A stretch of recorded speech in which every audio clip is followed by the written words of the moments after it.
We are live for post-game week 11. It is Sunday, November 17th, 5:19 Eastern here on the early evening hours. Welcome inside the vault. I'm Bobby Trossett, as always, joined alongside Sarah Ellison in a classic 61st edition of Ravens Steelers. Would you have it any other way? Well, I know you would, but would you be surprised if the winning team, Sarah, for the first time in 61 tries, didn't score a touchdown and still won? I mean, that's how Ravens Steelers-esque this game was.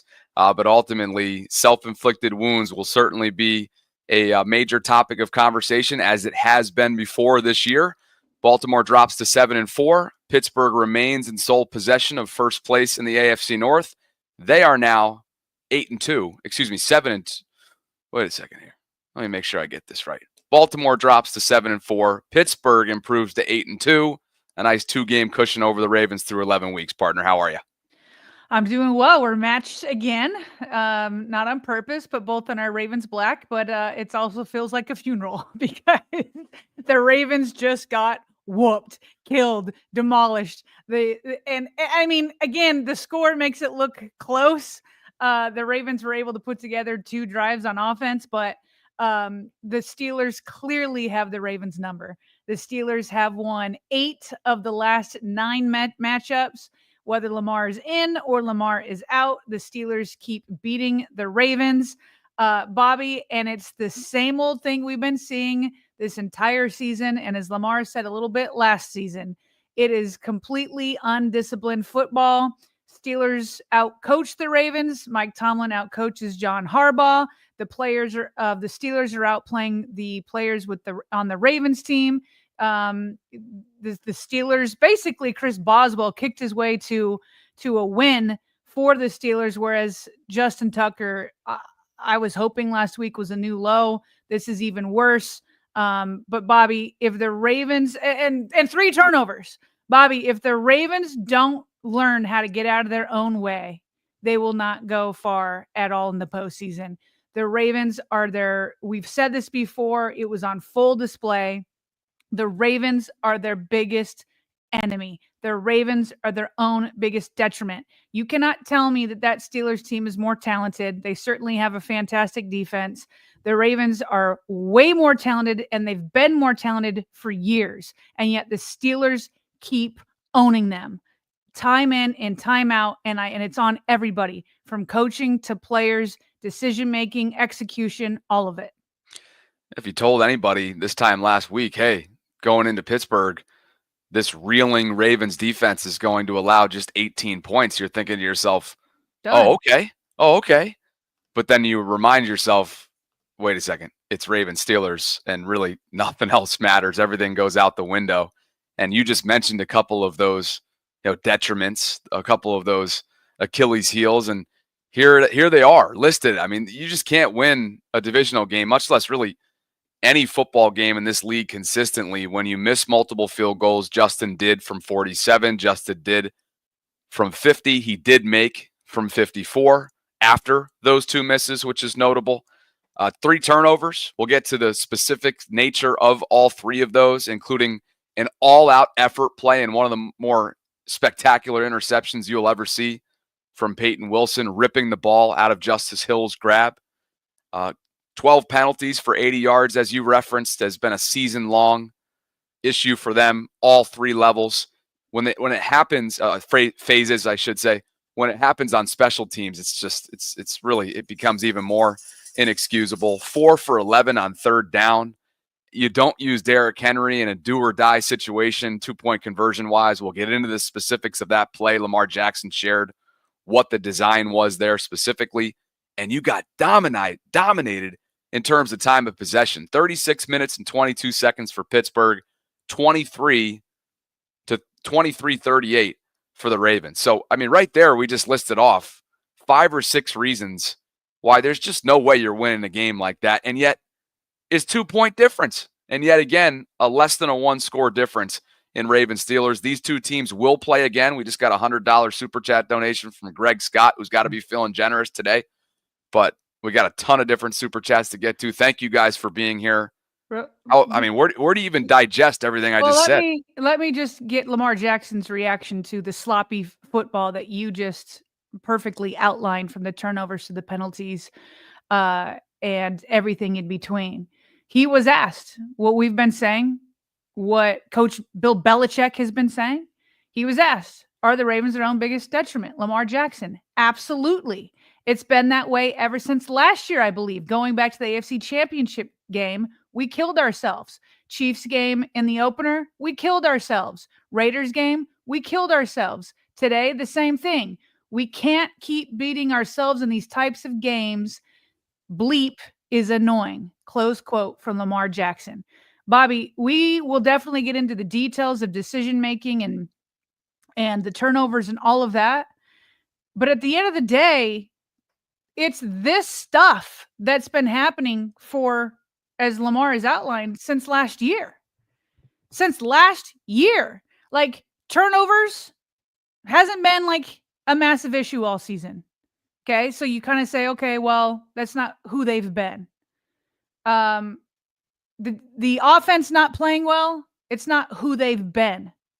But this right here, where they keep beating themselves, it's who they've been. It's Justin Tucker missing field goals. It's who he's been this season. And so at the end of the day, I heard Mike Tomlin going into the half during one of the CBS broadcast interviews, and they asked him a question about the Ravens, and he said, respectfully, it's not about them. It's about us. And that's exactly what the Ravens need to tell themselves. It doesn't matter if it's the Chiefs. It doesn't matter if it's the Steelers, the Raiders, Gardner Minshew, Russell Wilson. It doesn't matter. The Ravens are good enough to beat them all. But they're beating themselves, and Lamar Jackson right here displaying that he absolutely knows it. They don't need to, it's like, it's the nameless, faceless opponents. Worry about yourselves. That's what the defense did, but then suddenly everything else started to fall apart. Yeah. Yep. And that's the trend. That's the season-wide trend. 21 super chats so far. We got to get some other voices in here and get some reaction to this 18-16 loss in Pittsburgh. Baltimore drops to 7-4 now through 11 weeks. Lil X Nation says a lot of doom and gloom. It's just one game. This was a Ravens versus Steelers defensive battle, and their kicker played well and ours didn't. Take the positives and move on to the next game. Stay flocking. Bob Clemens. It was one issue in this one game, but it's the same issues that keep popping up, so you got to address them. But go on.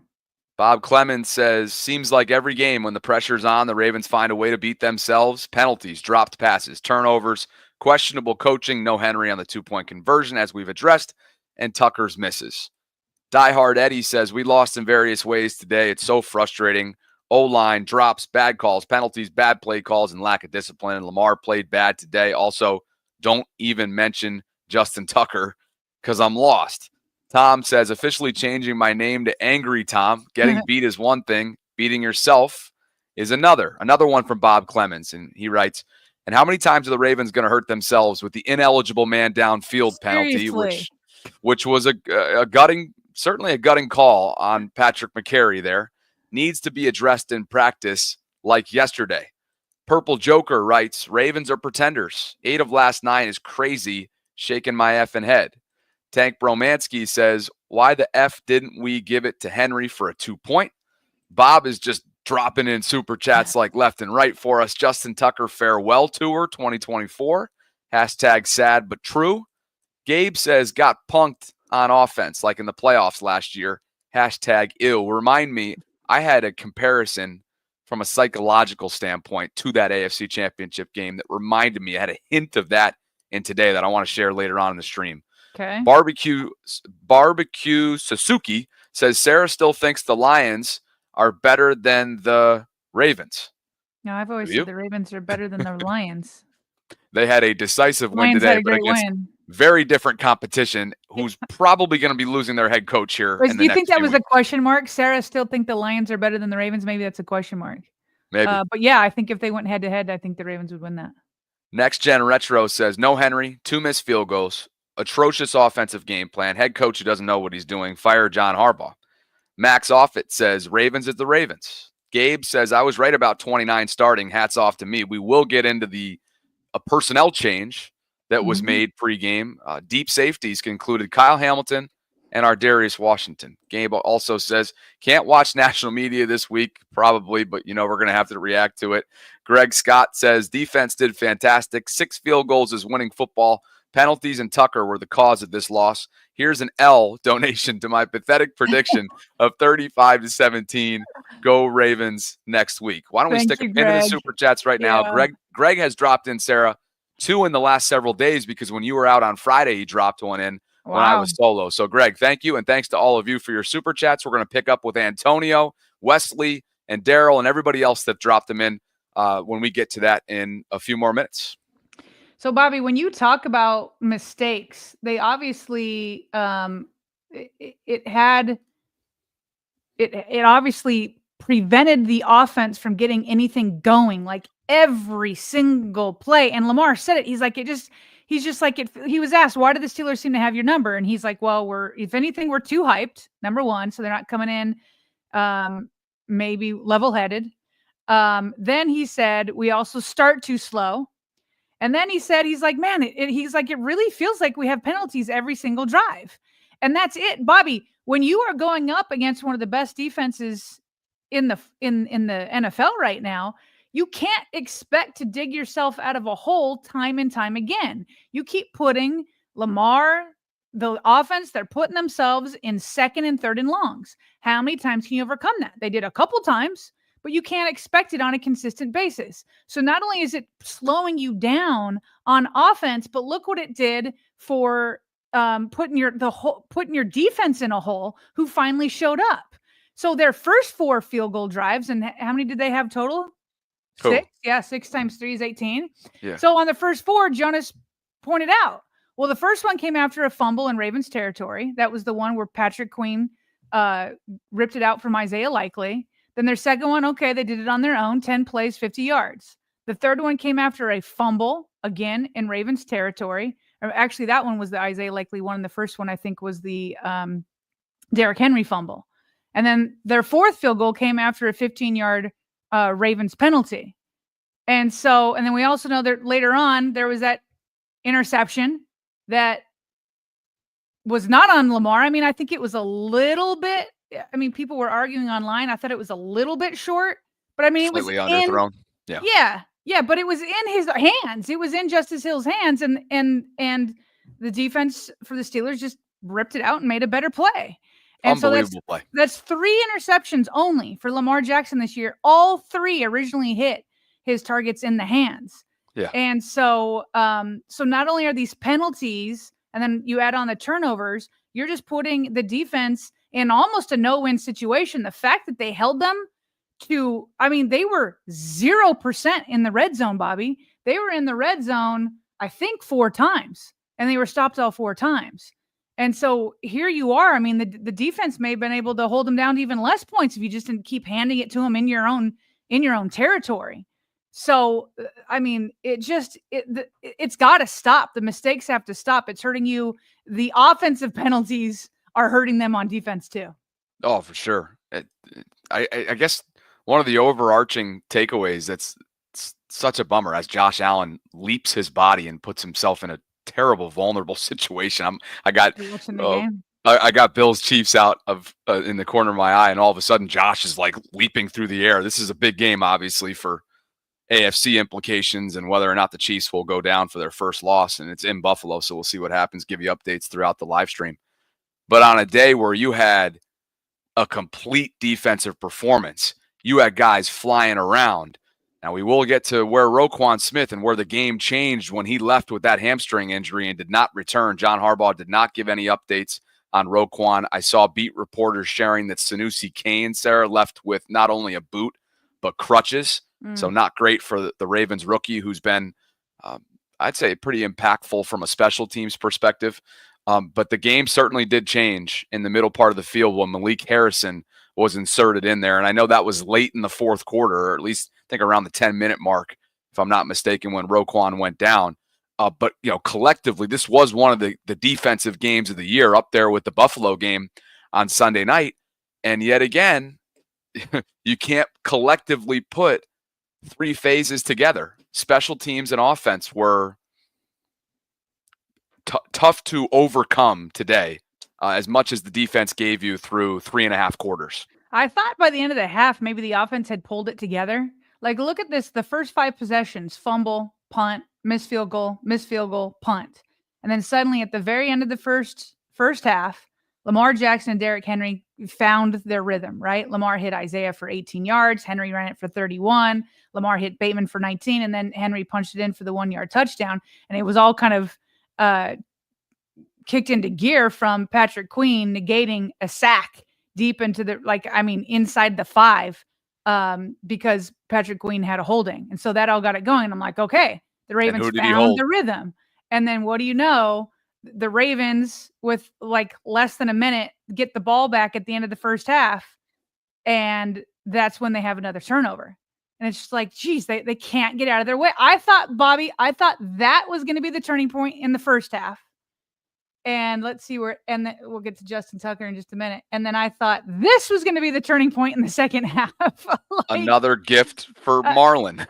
Another gift to Marlon, who I believe has his 5th interception on the year. That's good for second league wide of all defensive players. Second league wide, first among corners. I think it's the 2 safeties that have the lead. Yep. And so 2 times I thought the Ravens were about ready to okay, they've played sloppily, but they found their groove, and it just didn't happen at all. But Bobby, we've got to talk about this guy. Like, what is going on here? What is going on with Justin Tucker? Well, it's somebody who I would think moving forward is putting his head coach in a position where you really kind of got to think and grind over, depending on where you are on the field in 4th down situations, whether or not you want to send him out there. I mean, that's what we've gotten to that point. All the misses are left. They're being pulled. He misses from 47. He misses from 50. And let's give credit where credit is due for the mental fortitude that it takes to get up there and knock one in from 54 after missing those 2. Right. But we know from 50 plus where he's been this year. He got up there and spoke post-game that his confidence has not wavered. He faced the music. Here's the quote that you transcribed. Each kick is its own kick. Yeah.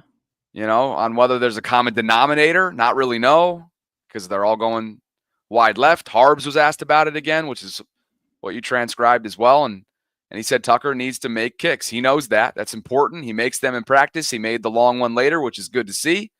It means he's still very capable. Kick him straight and we'll be good. Part of a very prickly and short, very, very short John Harbaugh at the post-game podium. Well, listen, we've kind of based off of the video, Isaac punts, right? The video that he kind of put together, thinking maybe it's more part of the operation, and didn't feel like the holds were great. And again, we certainly aren't the field goal holding experts, but anytime I saw a review, I mean, it didn't look like there's any crazy holds out there. You know what I mean? Not a hold that's just so obvious that it's oh, that's not Tucker. It just seemed like there were plenty of good ones. This is also the second week in a row where John Harbaugh is saying, yeah, Justin's just got to be better. Remember last week when he missed the extra point, John Harbaugh said, well, it wasn't the best swing by Justin Tucker. And then today he just says Tucker needs to make kicks, so based off of what the head coach is saying at the podium, it's more Tucker than anything else. And yeah, Justin Tucker is a pretty open and transparent guy. At the same time, I don't know that he's going to broadcast what the issue is. And I understand that each kick is its own, but to keep missing wide left, I don't know. Is he either in denial or just not saying what it is? Because how do you if it were this way one time, that way another one? Do you know what I mean? Is it really something different every time where you're hitting it wide left? It's hard to understand that from the outside looking in. And Bobby, it is the difference in the game. I don't think I've ever been so jealous of making field goals before, because that is the difference in the game. Those 6 points, you win the game. And there's been such a rich history of Justin Tucker putting the team on his back and coming in and winning the game for the Ravens. And that's just not been the story of this season. And we just keep watching Boswell come out, and it didn't matter what from what distance he was doing it, he nailed it every single time. And as John Harbaugh said, Justin Tucker did nail the 54-yarder. Like, it was like easy. It was right down the middle, plenty of distance. You know he's capable. Again, this is not him getting old and just losing it. It's something's not right. And he says it's not the same thing, but all I know is the result is the same, and it's wide left on every single missed kick.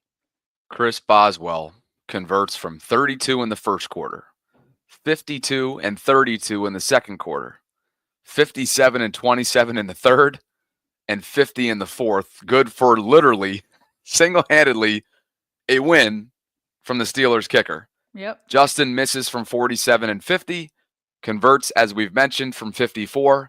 And to your point, that is the difference in the ball game, folks. You cannot, especially in Ravens Steelers, you can't miss kicks like that and expect to win in a divisional game with everything on the line.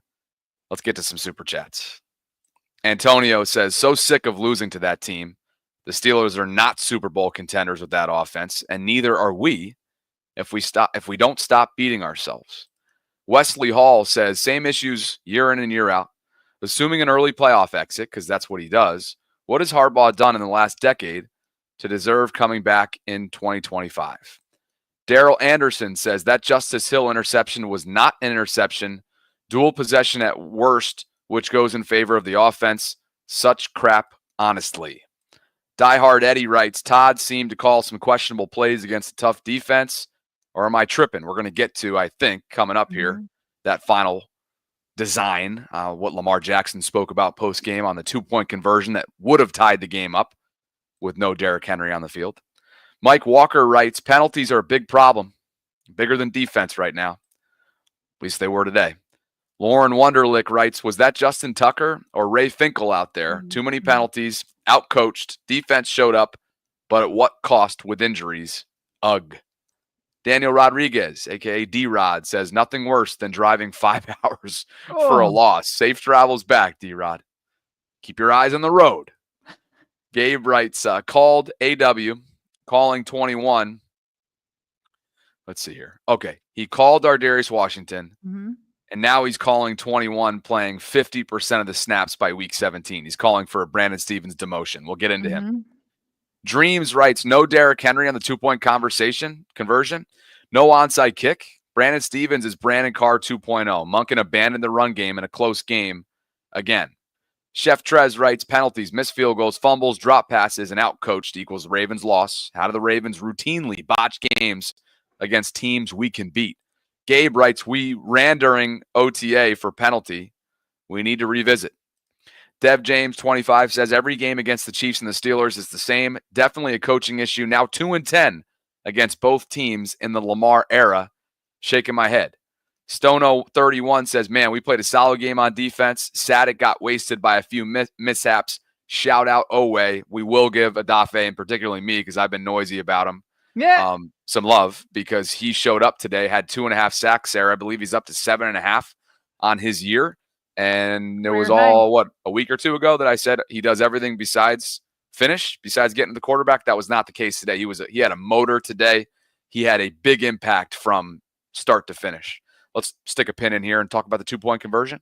Yeah, just real quick. I don't feel like the Ravens abandoned the run. They ran 19 times, and Lamar Jackson passed it 16. They ran more than they passed. So I'm not with you on that one.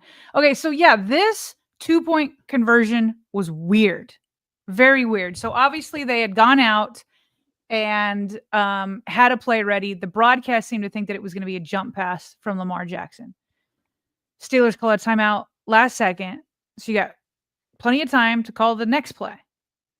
They come out, and something was going on between Nelson Aguilar and Isaiah Likely.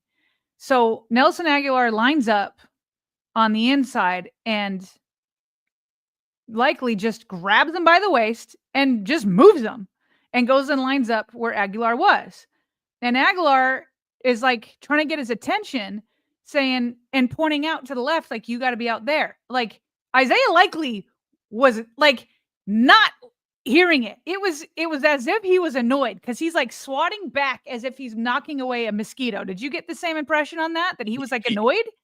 You say swat, I say shoot. It's the same thing. He shoot him away. He Shoot him, swatted yeah, him away. I was swatted him. like, what is happening? This is literally pre-snap. Oh no, like where's this going right now? This is not a part of the design, you know? Right. Now I believe the Ravens are on the sidelines on the opposite side of the field, correct? It's on Of where this is going on. Yes. Yes. So, because afterwards John Harbaugh was asked about it and he said he didn't see it. He didn't see that they were this exchange. So that would explain, like, if there were confusion, maybe the Ravens could have called a timeout. I don't know if Lamar saw it either because Lamar didn't call a timeout. So my initial impression, Bobby, and it was the same with the broadcast, is that one of those two should have been leaked out for Lamar to throw the ball to, because Lamar's running to his left and it's totally bottled up. Oh, I mean, there's nowhere for him to run. Yeah. And so he went to go act like he was going to throw, but nobody was there. So my initial reaction was that, well, somebody was supposed to be there. The problem, and John Harbaugh wouldn't say what the play was. He all he said is it was not an RPO. But the problem is Lamar Jackson afterwards said it was just a QB run. Yeah. Like, if that was legitimately the design, that was terrible. Like, Todd Monken rip that up and throw it out, because there's no Derrick Henry out there. Like, if you're going to have Lamar run, okay, well, at least have the threat of somebody. Like, there's no threat. Right. There's no threat whatsoever. Like it just, I'm having a hard time believing that it was just a quarterback run. Like, I don't know why Lamar would say otherwise, but it was so bad that I have a hard time believing it was only a quarterback run. If that's all it was, that was the worst play design I've ever seen Todd Monken. I'm totally with you. And even if Derrick is not going to be directly involved in the play, which is what you're alluding to, get 22 out there. Right. He's got to be taken into account. He's scored a touchdown in every single game, 11 straight games. He tied a franchise single-season touchdown record for the Ravens, 15 total, when he punched it in today. Get him out there. What? Come on. I think what commenters are probably referencing when they say they abandoned the run, and you said earlier, well, in terms of distribution, snap count wise and play wise, they didn't overall. Maybe they were just referencing in the game's final moment, abandoning the run, even though it was still a quarterback run, but meaning abandoning Derrick Henry. How about that? Right. And so, sorry, go ahead. Nope, you finish it. Well, I was just going to say, here's what's also baffling. This is why I'm having such a hard time believing that was a play call and that there was no miscommunication. Because the Ravens coming into this, Bobby, number one in scoring touchdowns in the red zone and across the NFL. And on top of it, even today, when the Ravens were in the red zone, they were 2 for 2. Today, the problem was getting into the red zone. But once they got there, they continued their success. Like, Todd Monken has been so money inside the red zone this year. Yep. So many good plays where it's like, ooh, this guy's wide open. Oh, easy run in. Just like, he's just been so on the money, and this is a 2-point conversion, so it's a little bit different. But like, the Ravens have just been so automatic. Bobby, coming into it, they were at a 77% touchdown rate inside the red zone. 77%. Yep. So, supposed to be good night. Yeah. So, like, what happened here? What in the world happened? And listen, the game isn't all because of this one play. Obviously, we've ripped apart the Ravens for their penalties and kicking and the kicking and the turnovers. But despite all of that, Bobby, they still were in a position to tie it with a minute left if they convert here. So as bad as everything else was, you still have to pick this apart and be like, what happened in crunch time that you couldn't? I want more explanation. I have a hard time believing it was just a quarterback run to the left with no other options whatsoever. I totally agree with you. And then what followed, of course, was the decision for with 3 timeouts.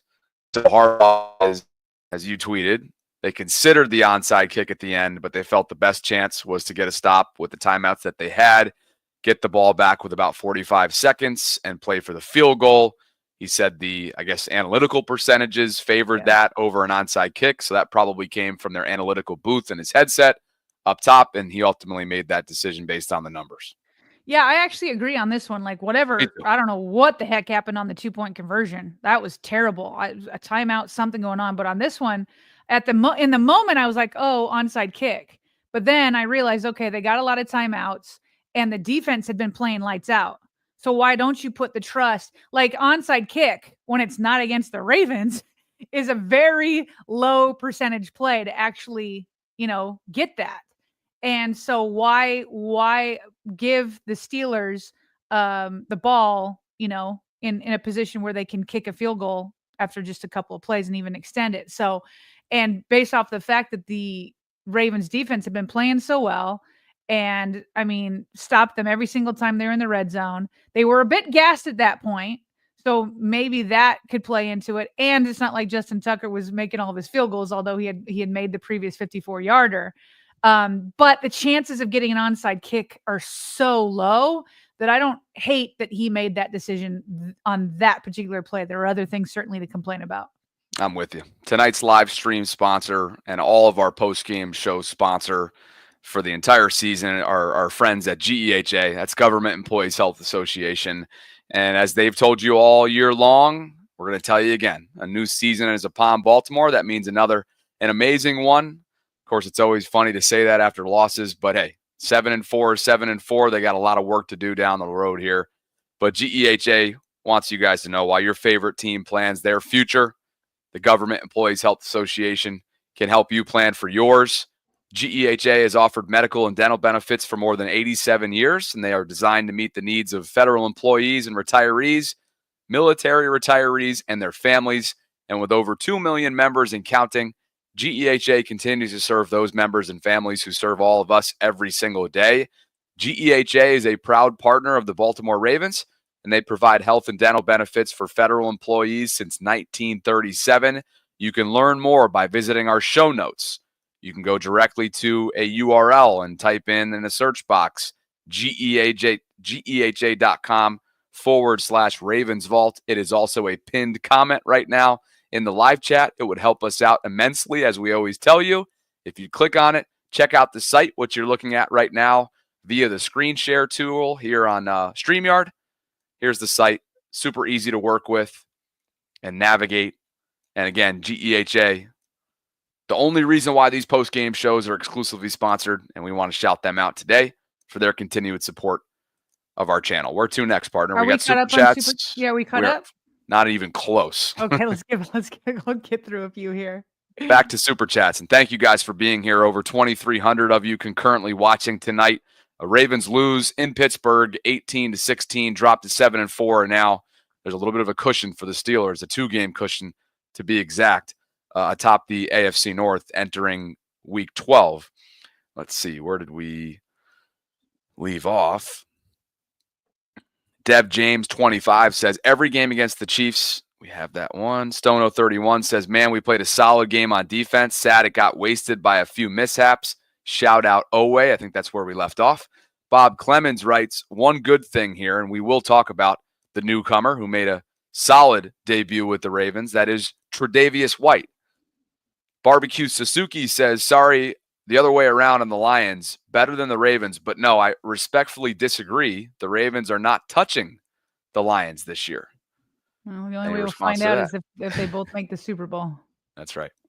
Captain Hard says, I would rather Lamar play bad and the team play average or above, but when Lamar has a bad game, the team follows. Mahomes can play bad, but others will step in his place. Justin Drinkwalter writes, the Ravens didn't deserve to win. They beat themselves and didn't seem to want it as much. In my opinion, it was 3 fumbles, a bad 2-point call, and 2 missed field goals that lost us the game, not to mention the dropsies. It was only 2 fumbles and a pick. Those were the 3 turnovers today. Captain Hard writes, and thank you, Justin, for the super chat. Yes. Captain Hard writes, as far as penalties, you either coaching it or allowing it to happen. Deshaun Davis writes, how can you not play football cleaner than this? We're a sorry franchise. Brian Foster writes, we're a team that folds under pressure, period. Lamar and the Ravens are tight in every big game. I have zero faith until we prove otherwise. Bree says, someone said on the vault, the play AD and Kyle, someone said on the vault to play Ardarius and Kyle, and they did. I think they did pretty well. Yeah, we're going to talk about them in just a bit. That was a key personnel change, Sarah, that the Ravens made. Captain Hard says we need to add another kicker on the roster. Just can't trust Justin anymore. Justin Holt says, why doesn't Munkett let Mitchell get any snaps on offense? He kind of alluded to why earlier in the week, if you remember his press conference. He said that Tylen, Keaton, and Deontay all fall in the same category of guys that are deserving of snaps, Sarah, but because of how many mouths there are to feed, I'm sure they'll all get theirs, but right now they're kind of on the outside looking in when it comes to snap count. Truth Bearer writes, Harbaugh's not taking a knee, not taking a knee before halftime, so we have the first half lead was ridiculous. Those 3 points are the difference in the game. Wesley writes, I'd go 2-15 every year if it meant blowing out the Steelers twice. I hate them. Constantly getting beat by them is a gut punch. All right, we got too many, Sarah, so we'll revisit the Super Chats in just a bit. Shall we talk more about Marlon Humphrey's post-game antics, or they weren't antics as he confirmed, but in the moment when we saw beat reporters tweeting that while there was still time left on the clock, Marlon was seen sprinting to the locker room. And as Jonas Schaefer noted, he said he was under the mistake, Marlon was, or under the mistaken impression that the Ravens were out of timeouts when he ran to the locker room. He's always been one of the first to shower and said he came back out the tunnel when he realized that the game wasn't over. Something or nothing? Nah, nothing. I believe him. Like, I mean, he was there. Like, if he were really ticked off, like, he wouldn't have shown up for the media in the locker room. Like, he went and he chatted. I listened to some of the videos that reporters had posted. He seemed genuine. He seemed in control of his emotions. He seemed obviously disappointed, but not to the point that he didn't want to talk to anybody, or, you know what I mean? I think that I agree. Yeah, I think it was nothing. I don't think it was a big deal. I can see why it seemed like a big deal at first, but I believe him when he says, oh, I just thought we were out of timeouts. I was just getting ready to go take a shower. So like he said, he came back out and then he spoke with the media. So no big deal, I don't think. Like I said, I thought it was going to be another repeat of what happened in games past where he was the momentum shifter. Yeah, with the first time around in Cincy. I feel like there was another game where, one of his interceptions was a momentum shifter. He certainly put the offense in a position, whereas the offense kept putting the defense in a bad position. He put the offense in a great position to try to come back, and then it ended up with that Justice Hill, Lamar Jackson kind of interception. Now, I have seen some people say they don't think it was interception. I watched it a few times. I thought it was the right call. What say you? Okay. Me too. Yeah, no, people were like 50-50 goes to the offensive player, but by the time the play was over, it wasn't even close to 50-50. Yeah. It was 50-50, like when they 80% of the way through the play. Correct.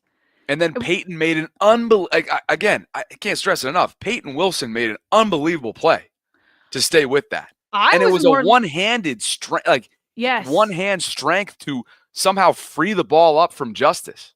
Yeah, I was more looking, because it was so clear to me that Justice no longer had it. I was more looking to see if he had completed the process of the catch. So when the reviews came back, the replays came back, I was like, did the nose of the football hit the ground? Like, because it was only one hand. So I thought, could the ground have helped him catch it? That was more what I was looking for, because he clearly had possession once he hit the ground. So that's what I was looking for. And it did, and he did. He survived the ground. I think it was the right play, and it's hard. This is one of those, there's a couple where you can be upset, like Derrick Henry and Isaiah Likely. They got to protect that ball all the way to the ground. Like, you can be a little bit more upset at those two and put the blame on them. And maybe you can with Justice Hill, but I thought it was one of those plays where you just got to tip your cap and be like, that was a heck of a play by the opponent. And that's one of those where it's like, they get paid too. They're professional football players too, where it was like, I thought Justice Hill initially made a spectacular play. And then it was like, oh crap, Peyton just made an even more spectacular play. I totally agree. And so to me, it was just like, you got to tip the cap. I totally agree. And by the way, as we referenced earlier on, if we're being sticklers here, it was slightly underthrown by Lamar, that ball. Yes, and so Justice had to kind of go back and get it. I think it allowed Peyton to even be in it. Yes. But it was in Justice Hill's hands at the same time, Yes. right? And so, Yep. but yes, I don't even if he led a little bit more, Peyton Wilson probably wouldn't have even had a chance. Yep. Yeah. Now, Sarah, speaking of bang bang plays and sticky coverage and over on the sideline types of big moments, Brandon Stephens.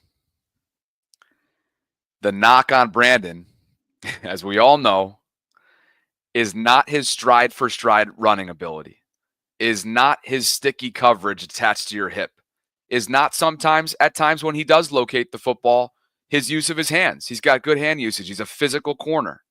And obviously, he's a good dude.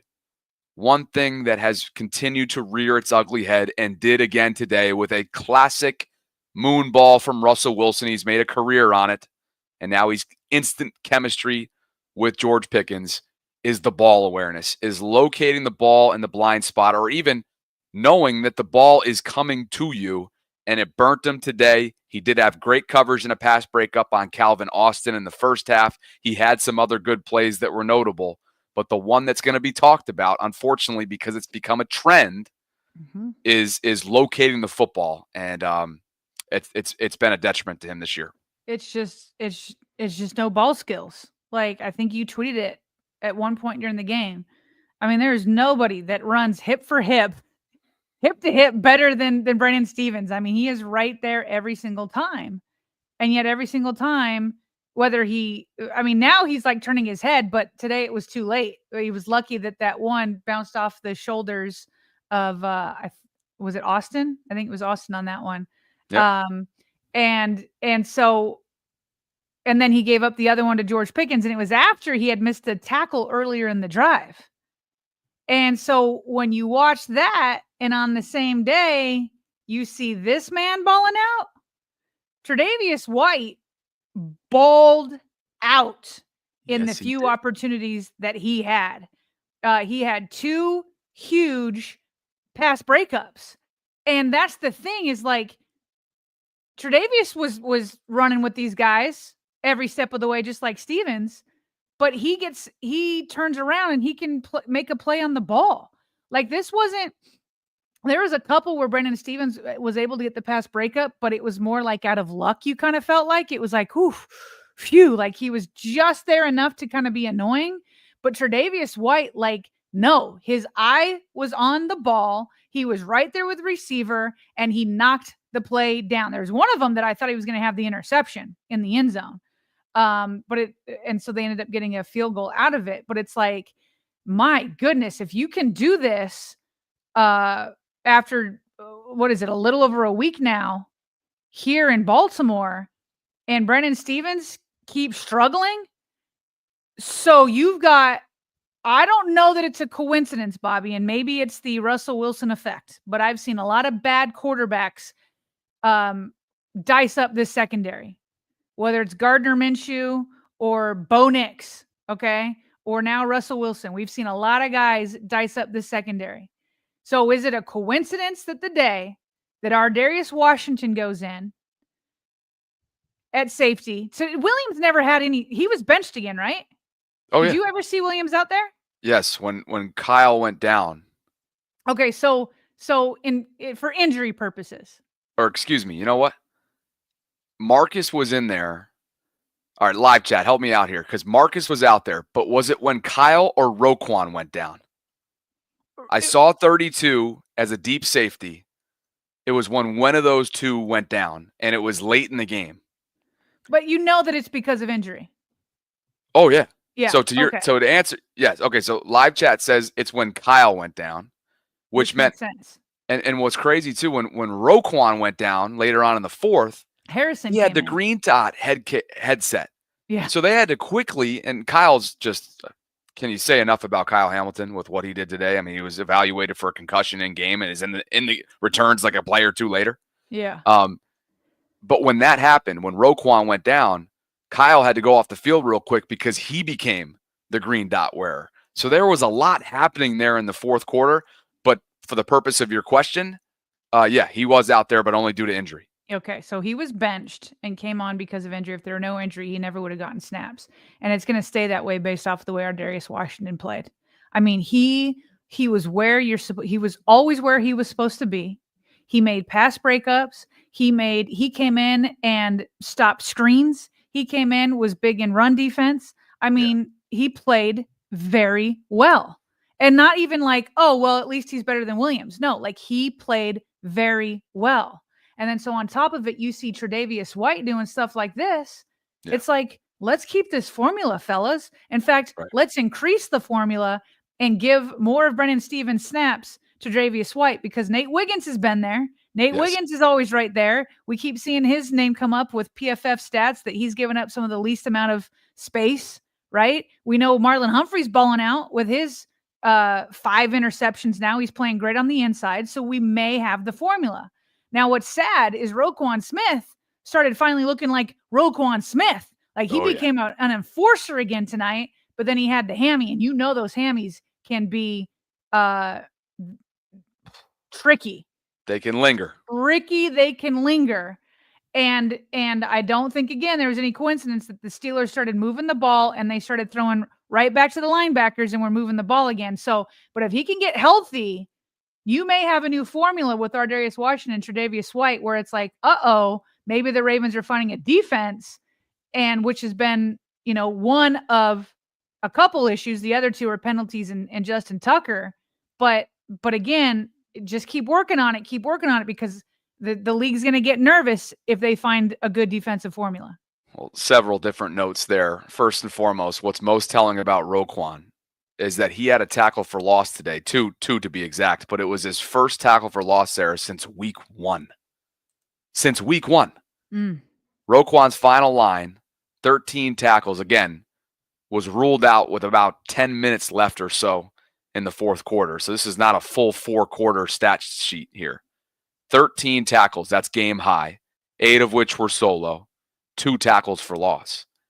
As far as the Tre'Davious White side of things, here's a guy who is 13 months removed from a torn Achilles. Yeah.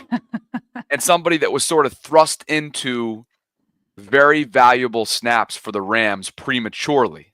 Mm-hmm. And the coverage numbers told you exactly that. It was premature. He had a really rough stint in LA. So much so, he became a healthy scratch, as we know, for the 4 weeks leading into the trade deadline. Some of that was due to the trade request. Some of that was due to performance. And so, yeah, if he's going to be playing like that, Sarah, you're left with no other option than to play this guy. He's a veteran. He's played a lot of AFC football, having been drafted by the Bills. And then again, spent just a couple months in LA. While we're talking about the secondary, Eddie Jackson did not make the trip, Sarah. Right. And it was non-injury related. So now here we are in the last month, while not knowing the specifics because John Harbaugh wouldn't go there. If it was a life event, a spontaneous life event, you would think we would have heard about it for Eddie. So assuming that it is something that is related to play or an internal situation, you've now had 2 of them in under a month, all with the same secondary. Well, we don't know yet, so I'm not going to go there. Maybe Eddie Jackson will speak to it later. To me, it doesn't really matter, because he wasn't going to get out on the field. So like when the news hit, it's like, okay, well, he was going to be an inactive anyway. So I just don't think it's, if there is some sort of drama behind the scenes, like it's so minor. I just don't even. Can you pull that back up though? I want to go over some of the stats that were there that I forgot the first time around. I'm just not until we hear more about Eddie Jackson. It's just not big on my radar. I'm with you. You. It's more of a tea leaves trend over the last month, but we'll wait and see. Who was the other person that didn't travel? Well, I'm just talking about the Marcus benching, and the internal situation, right? And the way John talked about it. And so it just seems as if there's a lot of friction within the secondary, and for good reason. And the way Marlon has shared his... I don't know that there's friction. It's just that these guys aren't playing well. Well, I guess what, Marlon's messaging in recent weeks, it just seems as if there's... And then you heard about this meeting, this very vocal meeting that Zach Orr was talking about earlier in the week. It just seems like there's been a lot of tough conversations and tough tough Yeah, meeting sessions. as there should be. Like, I guess, and correct me if I'm wrong, the way you're presenting it is making it seem like there's some sort of like drama brewing or something. No, to me, these guys should be having meetings. These guys should be like looking each other in the eye. These guys, some of these guys should be benched. Some of these other guys should be having opportunities to play. And so to me, these are all good things. These are all good things, especially considering how they responded today. I guess that's my point. Like, I feel like you're presenting it as in maybe it's a negative thing, and I don't see it. Like, of course, Oh, I Marcus definitely Williams think it's a negative thing that he didn't make the trip. Why? You don't even know why he didn't do it yet. Just it could be negative, but you don't know that. When you start to put 2 and 2 together, I don't know for sure, but when you start to put 2 and 2 together following the Eddie Jackson drama, it has become a drama in recent weeks. Why is it a drama? It's definitely a drama. Why is it a drama? Eddie Jackson? He didn't play well, so he got benched again. Why is that a drama? There was Instagram stories going viral on Twitter of him clapping back at fans. There's been internal situations. I mean, there's all kinds of drama going on. What internal situation with Eddie Jackson? Just the fact that he was benched. Because he didn't play well. How is that drama? What are we even arguing about? Of course it's a drama. I don't know why that's like, to me, it sounds like you're trying to present it as if like there's drama. I mean, he didn't play well, so he got benched. Marcus Williams didn't play well, so he gets benched. Marlon has been extremely outspoken about the frustrations of where they are. Zach Orr says they had a meeting session earlier this week, a film session, which was very difficult and wouldn't even get into the specifics of it. Yeah. I mean, I don't know. I don't think it's that. I mean, they're not playing well. So they're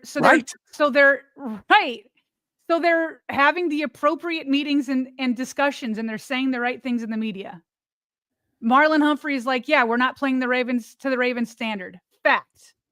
Like, drama to me is like when I don't know, they're just turning on each other. I don't think they're turning on each other. They are not playing well, or they hadn't up until today. They're not playing well, so they're having the appropriate meetings. They're benching people who can't play well and trying new guys, and that worked today.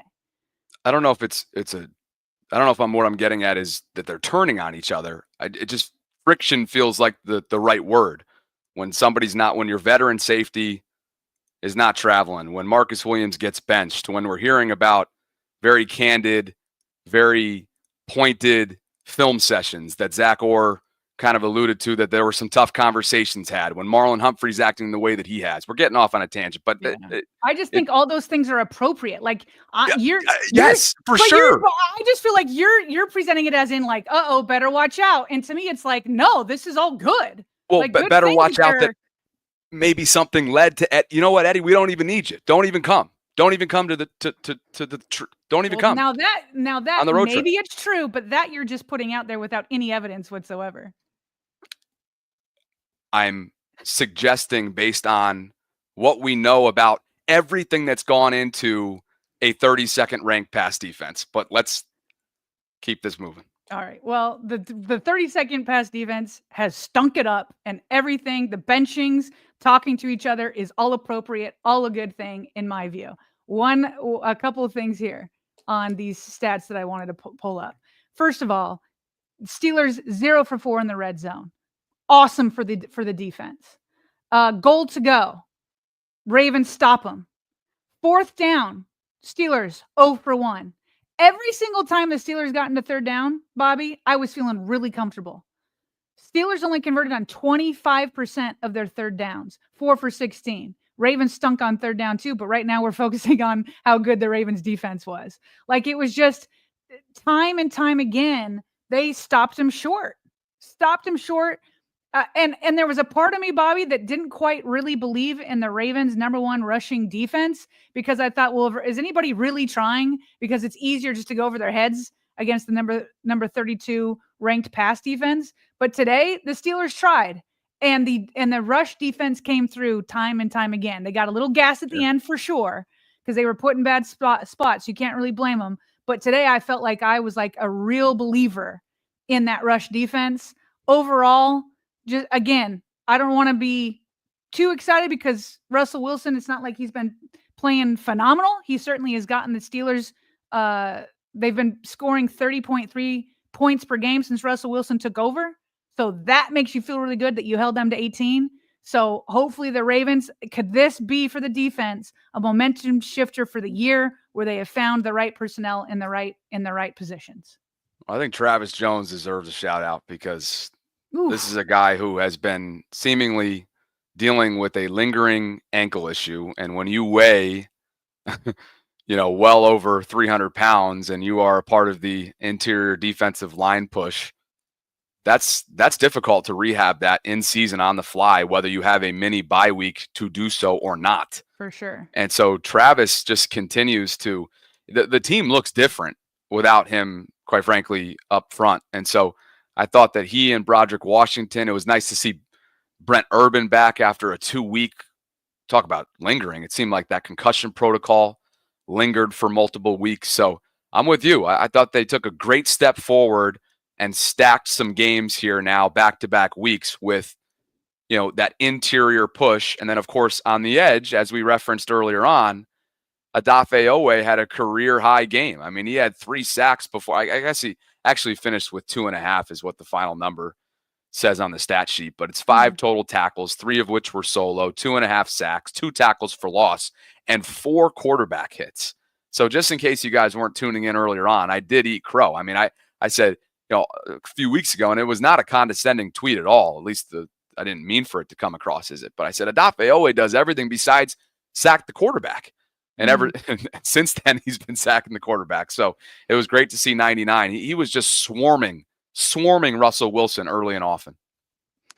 Yeah, he was. And he almost had a 4 sack, but it was negated. But from what was it?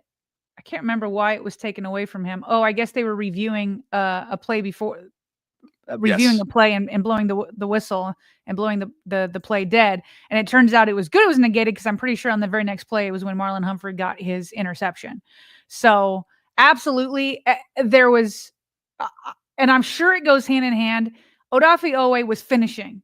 Your tweet, I don't remember. I think I kind of remember what you said.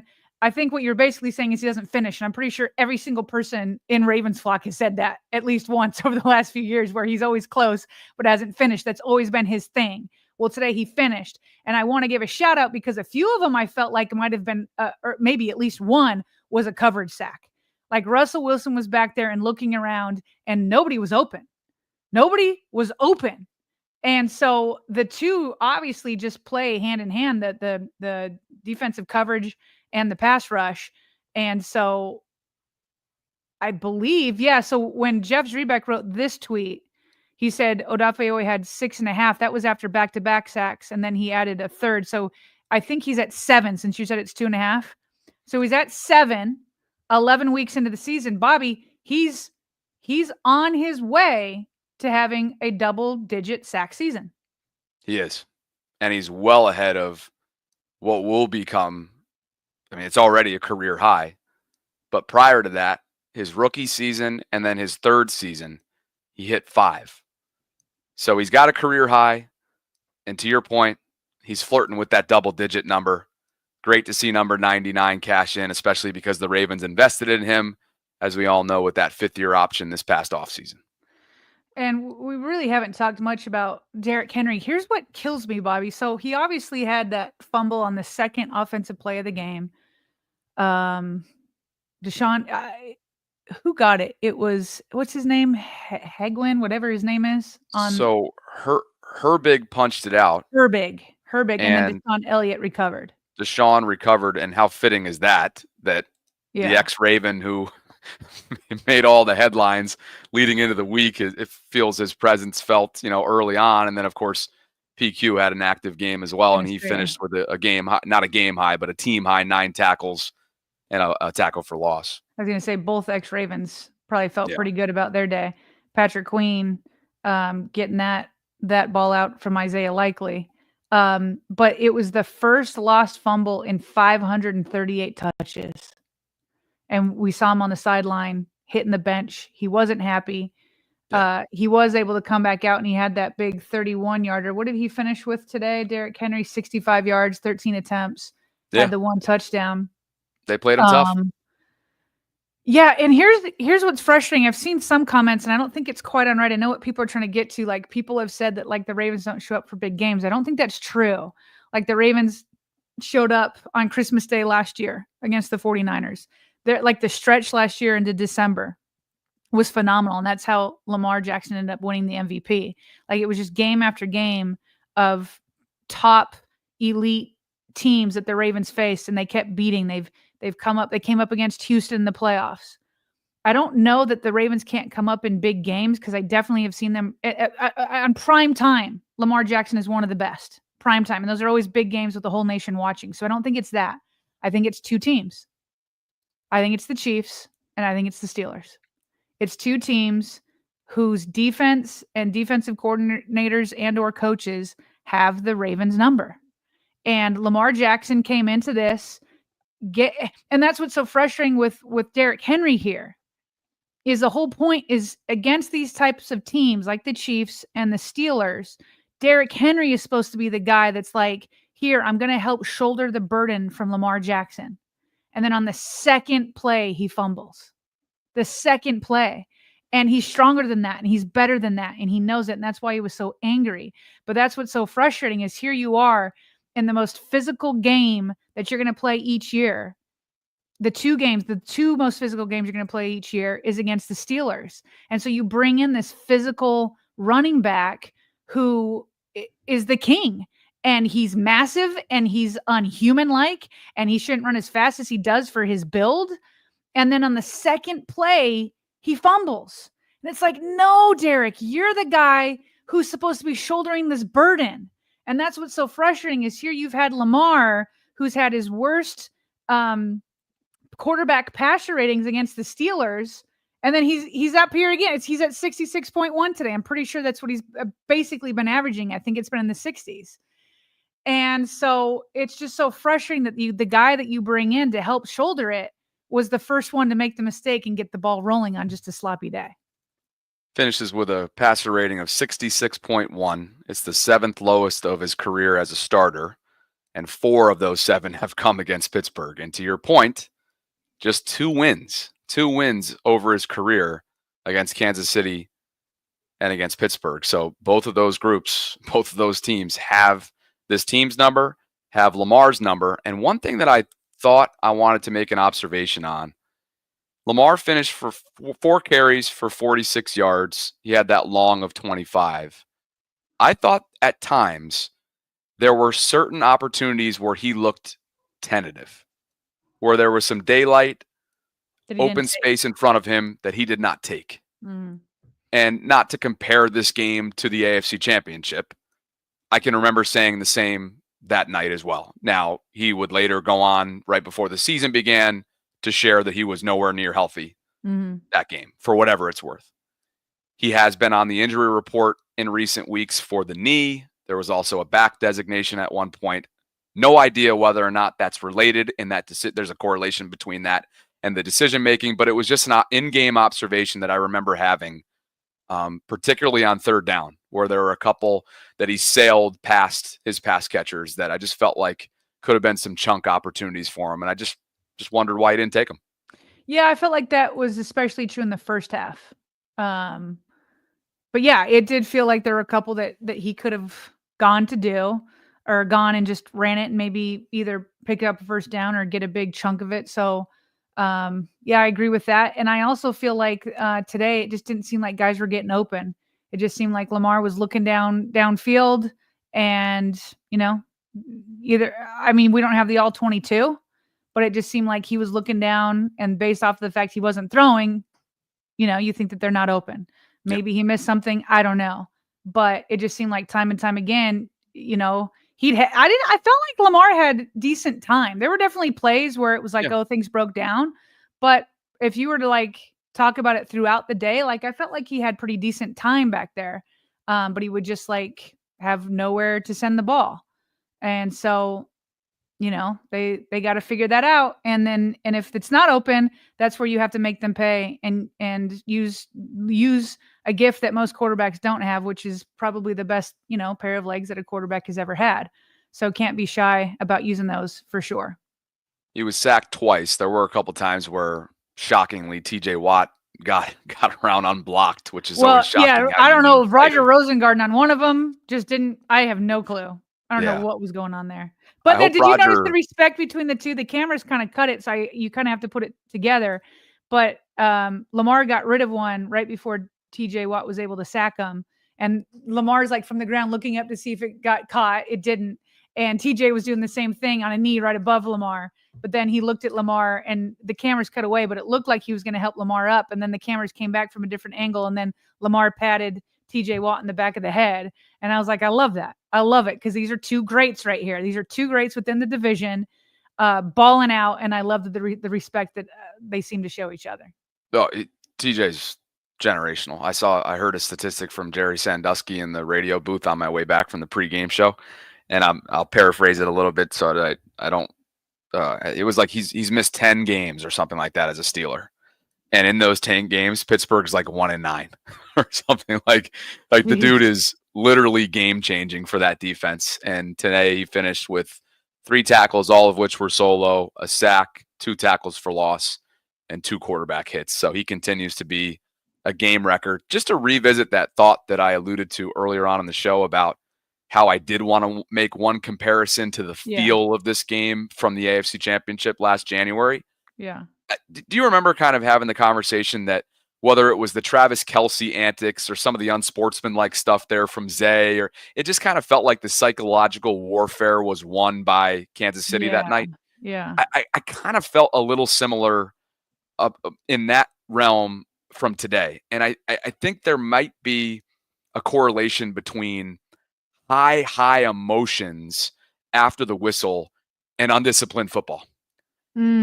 Those two things, to me, I can see how it's very reasonable to think that there's a correlation between the two. And on a day where penalties, where, pre-snap penalties, where unsportsmanlike flags were flying, and I know a lot of those unsportsmanlikes were offset because it was both teams jawing, and it was really like that in the first half.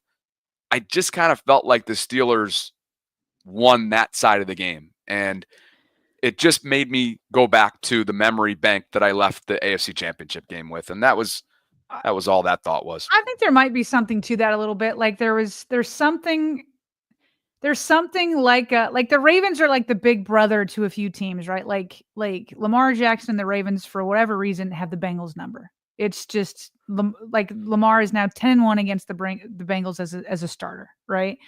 And it's just like somehow the Ravens are just always able to one-up them like an older brother does to a little brother. There was like going into the Commanders game, I was like, nah, this isn't like Jaden Daniels is awesome, but Lamar Jackson's the older brother, and he's like older by like, a lot, older in a good sense, like bigger and older and like by many years. Like Jaden's not it.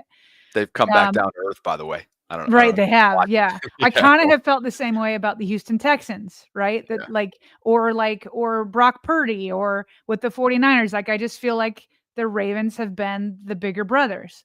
But when it comes to the Steelers and the Chiefs, they feel like the bigger brothers. That you've got something out to prove.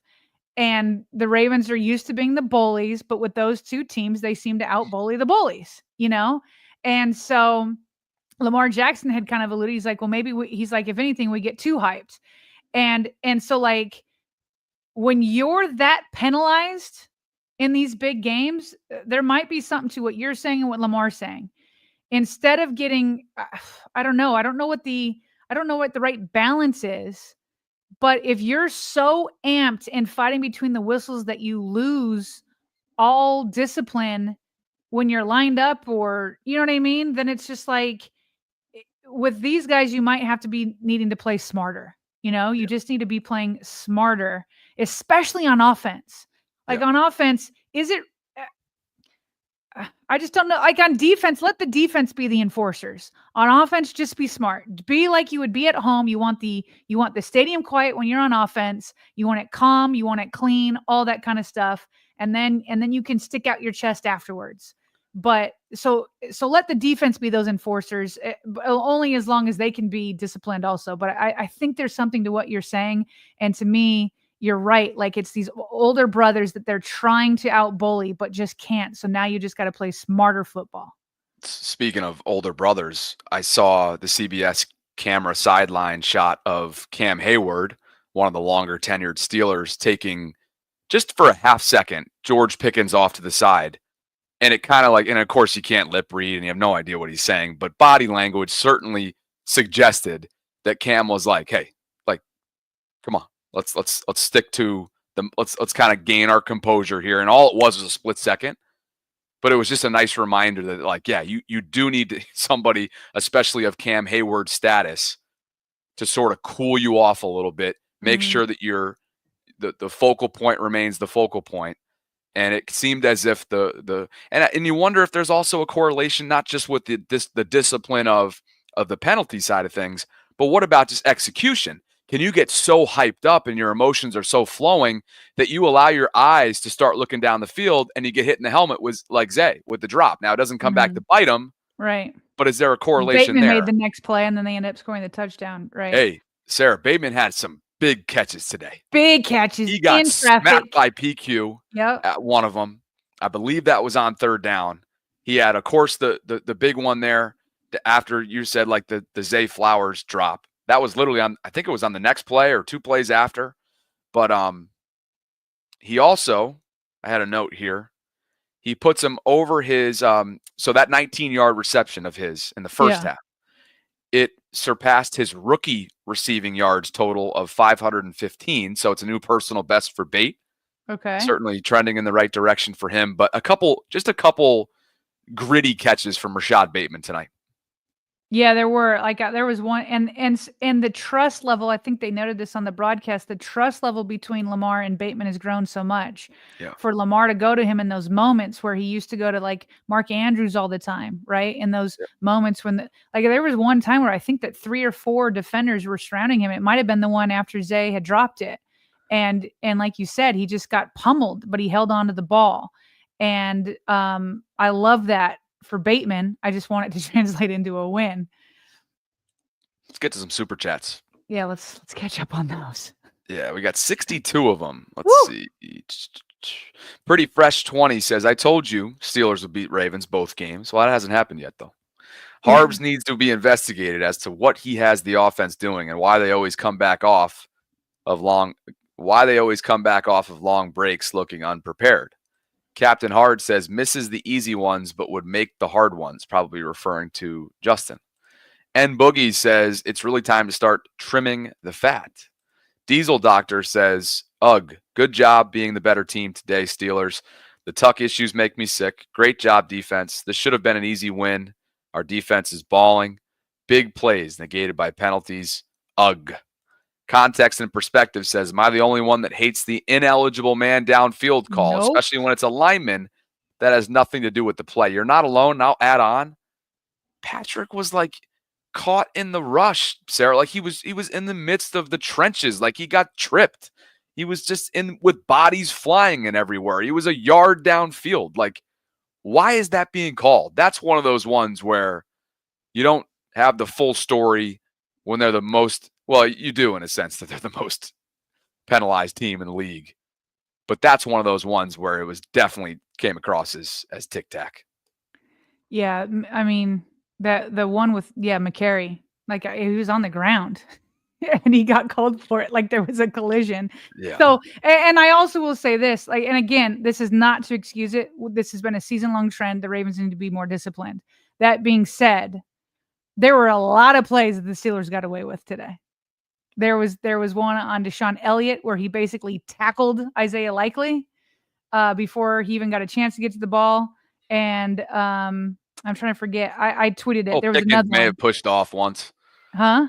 Pickens may have pushed off once. Yeah, Pickens on Kyle Hamilton was definitely a push off. So they got away with a couple. ATS Travel says, how don't you run Henry for the 2-point? Oh, by the way, let me just give you a quote on that. Jeff Zrebeck tweeted that Derrick Henry was asked about that. He was asked if he was frustrated by not being on the field for the 2-point conversion. Henry said his only frustrations were the fumble and the offense not playing up to its capabilities. On a day where he fumbles, I mean, he's not going to throw any coaches under the bus. Nope, can't. No. Can't do it. Yeah. Everybody's got to look at themselves right now. This Buffalo-Kansas City game is looking to be tremendous. Low scoring, 16-14 Bills over KC right now, 4:42 left in the third. Ryan Tannehill says, all that kept playing in my head at that game was Sarah saying that she wants others to come in clutch for Lamar when the play is there. Kevin B. DeMan Woods says, only Derek and Justice running the ball on offense today. Keaton only returning the ball. Shaking my head. Jarm says, John is pressing and Justin too. High from the Dominican Republic. 250 for the Dominican Republic, Sarah? What's that currency? Oh, I don't looking know. like? But it came in as green. Can somebody do the exchange for us? Gabe writes, 21 has no more lunch money. QBs, stop it, please. Charisma says, girlfriend lives in Pittsburgh. She won't stop trolling me. They play again. December 21st, Charisma. December 21st. At the bank this time around. I think it's around $4 or $5. Cool. Thank you. I think it's 5 because it was a green one. Appreciate the super chat. 62 of them. Thank you, guys. Techie Tech Knowledge says, not using 22 for the 2-point is absolutely diabolical. Mario says, we need a new head coach, bottom line. Captain Hard says, thought White should start. He never fell off, just back-to-back injuries, kind of like J.K. Dobbins. I think the all-pro is still in there. Justin Holt says, how is Fa'alele better than Cleveland? Free Ben C. Deshaun Davis says, I think the ball being behind Hill was on Hill. Seemed like you went into overdrive to catch up to the ball and overshot it. Pretty Fresh 20 says, as fans, we get upset about the Ravens losing, but in reality, I think we should be realistic that the Ravens aren't good enough to win it all. Dave One to Cycle says, I'm here for Bobby. Or excuse me, I'm here for Sarah. That's the way I wanted to read it. Dave says, I'm here for Sarah. Bobby is a silly-ass drama queen. Oh, come on.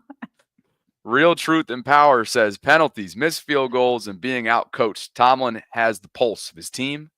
Harbaugh does not. Will Flock Nation says, Ravens' biggest opponent is the Ravens, according to Belichick. Charisma says, Harbs continuously gets out-coached by Reed and Tomlin.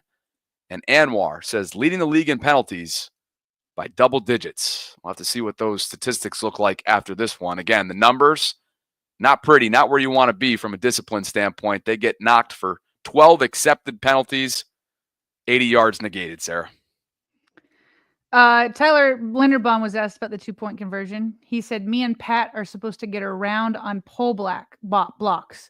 Just got caught up. Stuff happens. Play of the game. Just how the D ends are playing. It's a tough block for the receiver there. So Tyler Linderbaum is saying that him and Patrick, I don't know if he's saying Pat Ricard or Patrick McCary. I think he means Pat McCary, that they're supposed to get around on the pole blocks. So he's pointing to himself. I mean, there was nothing there. Nothing there. Patrick's got to clean a few other things up, though, when it comes to neutral zone infractions. He's got 6 offensive holding penalties this season. Seriously. As Jonas Schaefer noted on X, no other NFL player entered the day with more than 4. So not a category you want to be in if you're number 65 there. Oh, all right. So I'm just trying to think what else we're missing. So injuries, there was no updates on injuries. So we'll the players that we're going to be watching are Roquan Smith, most notably, who left the game in the fourth quarter with 10 minutes left with a hamstring, was ruled out. Kyle Hamilton, of course, just because of the sprain and the concussion and his arm at one point looked like it was dead. He literally, I can't say enough about that guy. He was 10 days removed from an ankle sprain, as we all saw, and he was still doing what Kyle Hamilton does. And they asked him to go be a deep safety to start the game, where he spent a good portion of the time. Mm-hmm. So he continues to answer the bell. Sanusi Kane, according to beat reporters, their rookie special teamer, was seen leaving the game with a boot and crutches. Travis Jones, just because of how hobbled he's been in recent weeks with that ankle, will be one to watch. And then hopefully no other flare-ups. Yeah, Travis Jones, I'm telling you, he is a difference maker. I feel like we get more pressure Matabike, the edges get more pressure when Travis Jones is in there. He's a difference maker. So, as you said, props to him for gutting it out. And I'm sure all those guys will be missing the first practice on Wednesday. Yeah. I'd also mention that for a third time this year, David Ajabo was a healthy scratch. Yep. So he is sort of on the outside looking in. Not more often than not, but for a few times here within the last month or so when it comes to game day roster activation. David, of course, is a third-year player now out of Michigan. Adisa Isaac, he was active for the second time, the rookie out of Penn State. He did bat down one Russell Wilson ball. Yeah, he did. Other than that, I don't think he popped up on the stat sheet all that much. Matter of fact, that's the only one that he has on the stat sheet. He's on the bottom here on ESPN.com. One pass deflection. Okay. What other notes do I have? We've got a couple other super chats as well. Do you want to go around the NFL, or do you have anything else from this game? Yeah, we should go around the NFL because Jared Goff bounced back in a big way after that 5-interception performance. Now, look, Jacksonville is obviously Jacksonville. And Doug Peterson, I would assume, is going to be on his way out as their head coach, and Trevor Lawrence has been down. And so they're in disarray, which is why part of the reason why Detroit hung 52 on them today. 52-6 was the final. Cleveland, disaster. A Derek Carless, I don't think he played in that game. Let me check the stat sheet, but they lose to New Orleans 35-14. Cleveland is in no man's land, 2-8. Stop me if you've heard that one before. Did Derek play? Oh, excuse me. Derek did play, and he lit it up. He was 21 of 27. I thought he had been dealing with an oblique or something in the last few weeks, but 248 yards for Derek Carr, 2 touchdowns. Taysom Hill played a little bit in that game. Browns are going nowhere fast, 2-8. When does Cincy play? Is this their bye week? Yeah, they play tonight, 8:20 against the Chargers. Oh, okay. Chargers, Cincy tonight. Big one for the Bengals. Of course, Buffalo, Kansas City right now. Bills trying to hand the Chiefs their first loss of the year. Sarah Harrison Butker going down on IR could be a big deal because they've relied on him heavily, the Chiefs have, because of their inefficiency in the red zone. So the Chiefs are going to be in the market for a kicker. Are the Ravens in the market is the question. Just as competition. I'm not calling to bench Tucker. Yeah. Not at this point. But I just wonder if they have their eyes out there. Oh, goodness. Yeah. How about that? Just the fact that you can even bring that up. I know, it's crazy. I thought Jordan Stout boomed a couple punts today. Yeah, he did. As much as he's been in the conversation for, much maligned for his holding and dissecting the way he's placing the ball and whatnot for Justin. I thought he had a punt of 61. He had one that was going to go for what felt like 70, but ended up being a touchback. So figured he needs a little love. Just checking our notes here that we literally throw in probably hundreds of notes here per game that want to be thorough in the sense of reviewing this game. But for the most part, I think we're in good shape. Obviously we mentioned the former Ravens had themselves a day, PQ and Deshaun. So they emerged victorious, and the Ravens will see this team again. And keep in mind, Pittsburgh, 6 of their last 8 games, Sarah, is in division. So they've got long ways to go, and they certainly will be battle tested or not after this stretch. PQ is going to be feeling good. He balled out. He had 10 total tackles, 1 forced fumble, 1 fumble recovery, and 1 tackle for loss. I'm looking at his Twitter right now. He's reposted some stuff just of himself, getting the forced fumble and all that. But he tweeted, "God is great," about an hour ago. Good for him. He has room to say that and much more. I haven't heard what he said at the pressers. I'm sure we'll have it for our vault tomorrow. Yep. For our noonday live stream. But he has room to say God is great and a whole lot more. Yep. And they'll see him again. Chef Trez, super chats. I said it before. Yeah, on the pregame show he came on. Ugly Ravens loss is chilling in the closet waiting to come out. Ravens need to get right and win all games left. No excuses. Antonio says, is next week a must win? Well, if you want to win the division, maybe, but certainly not when it comes to postseason. Kush Renata says Lamar was fine. His line and weapons failed him. Gabe Lamar says was fine, but Lamar didn't take over either. Yeah. For reasons that we've discussed too, with some of those open lanes and whatnot. Gabe says, Gabe's going to bat for you. People are commenting on various things. Yes, she is married, happily married. Captain Hard says maybe you can lose one more game if we want a chance to steal the division next time we play the Steelers. Dream says practice Lamar every week and let JF end the game. Shaking my head. JF. Justin Fields? Practice Lamar every week and let Justin Fields end the game. Shaking my head. Justin did have a couple design quarterback runs for Pittsburgh, and I don't know, had they deployed that since he went down? No, in fact, weeks? I feel like national media have been begging the Steelers to do that. Like, why not bring in Justin Field in certain situations? And of course, they unveil it against the Ravens. Why wouldn't you? And Don't it put worked. it on tape. Don't put it on tape until it's, your division rival who's coming for the top spot. Although he did make one big mistake there, sliding before the sticks, and it ended up becoming a 3rd and 1 for Pittsburgh there on a wide open spot for them. Techie says Sarah for president. Kushranada says McCary cannot play right tackle again. Total liability. When did McCary play right tackle? Not today. He didn't. He did in the beginning of the year. Yeah. He played left guard tonight. And we are fully caught up on Super Chat donations. Nice. 70 of them, guys. 70 of them. Woo. Very generous of you guys. Over 2,900 of you joining us concurrently. Please Sometimes like the y'all video. are more generous when you're angry than when you're happy. For sure. Interestingly enough. It's an interesting human psychological study. Yeah, they got stuff to get off their chest. I'm here for that. Lisa Mason, Dion Coleman, you guys are our patrons. And this is your monthly shout out because of the support that you give us through Patreon.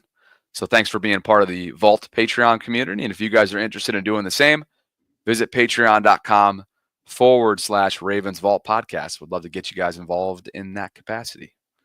I think we've just about thoroughly dissected this thing, partner. I think so. Again, I mean,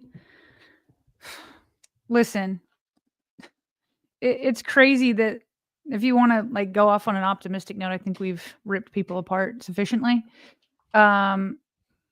There's like good news and bad news with the line that we all feel, which is that the Ravens' biggest opponent is themselves. That's both good news and bad news. It's bad news because 11 weeks in, you haven't figured it out yet. You haven't figured out how to get out of your own way. It's good news because if you do just get out of your own way, I honestly think they can beat everybody. It's bananas, Bobby. It is bananas that on the road against your top division rival, who's number 1 in your division right now, that you turned the ball over 3 times, had 12 penalties for 80 yards, and missed 2 field goals. And you were 1 2-point conversion away from sending this thing into overtime. That's bananas. I said this at halftime. If the Ravens get out of their own way, they could have comfortably pulled away and won. There's no doubt in my mind. Like, it's the good news and the bad news. Clean it up. Look to yourselves. Forget about your opponents. They're nameless. They're faceless. Look inside. I know Lamar Jackson can do it. I know Derrick Henry can do it. I know Mark Andrews can do it. I know this offensive line can do it. I know McCary can figure out his crazy, dumb penalties. They can do this. And Bobby, if they do get out of their own way, they are like somebody had a super chat. We need to understand that the Ravens aren't good enough to win it all. Yes, they are. They are. They are talented enough. Defense. Well, I got to think about that one. I mean, talented. They're talented enough. They are talented enough. But that talent on the defensive side of the ball hasn't been executing. Correct. Until today. I'm with you. They're talented enough to win it all. No question. They are talented enough. They are. And so it's all about just play clean, smart football, and you're fine. You're fine. That's all it's going to take. And so next week against Jim Harbaugh and the Chargers is the first week to start doing that. And so you're going to get your rematch against the Steelers. This season is far from over. This division is far from being complete. Like, have your day, Pittsburgh. Celebrate as you should. PQ, you got to be feeling good. You weren't wanted back. You played better than the linebackers that have replaced you. Deshaun Elliott, he can talk all his smack. He talked smack coming in, and he backed it up. But the season isn't over. It's now week 12. It's not over, and now you get to host the Steelers back in your own place. So if you're annoyed, as Lamar Jackson said, and he's tired of this bleep, as he said, and as I'm sure they all feel, the defense is dug deep. They responded today. Justin Tucker needs to dig deep, and everybody who's committing penalties needs to dig deep. And those that are committing turnovers, get out of your own way because you're talented enough to go all the way. And it's all about clicking at the right time. It's not December yet. I'm not throwing in the towel. It was a crappy day. It was a sloppy day. It was shoot yourself in the foot day. But this team can easily rebound if they just stay calm and look in the mirror. Next up, Week 12 in the Harbaugh Bowl in Los Angeles. Monday Night Football, Ravens and Chargers coming up a week from tomorrow night, Monday, November 25th. And then, of course, you all know what follows. Eagles, home game, and then the 3-game and 10-day stretch, which will feature the Giants, Steelers, and Texans on Christmas afternoon. So 7-4 through 11 weeks. Again, an extra day of rest here because of Monday Night Football. They're going to need it because, again, that stretch does not get any easier in terms of schedule-wise, in terms of not necessarily opponent-wise, but the amount of games that are going to be played in the month of December. Thank you to Government Employees Health Association, GEHA, for being our exclusive post-game show title sponsor. We appreciate all of you for being here. Go click on that link that's included in the live chat and check out what GEHA is all about. They support us. We would love for you to support them as well. Like the video on your way out if you haven't already done so. It helps out from a discoverability standpoint. You can subscribe to the channel and help us reach a 20,000 milestone subscription count that we're creeping towards closer and closer. And as always, hit that notification bell so you can be notified of when we're dropping our daily live content, which will be coming up on Monday, tomorrow, for a 12 noon Ravens Lunch Hour live stream. So for Sarah Ellison, I'm Bobby Trossett signing off from this post-game live stream. Ravens fall to the Steelers in Pittsburgh 18-16. And next up is Week 12 and the Harbaughs reuniting under a primetime audience in Los Angeles. Catch up with you guys soon. And as always, thanks for spending some time with us here inside the vault.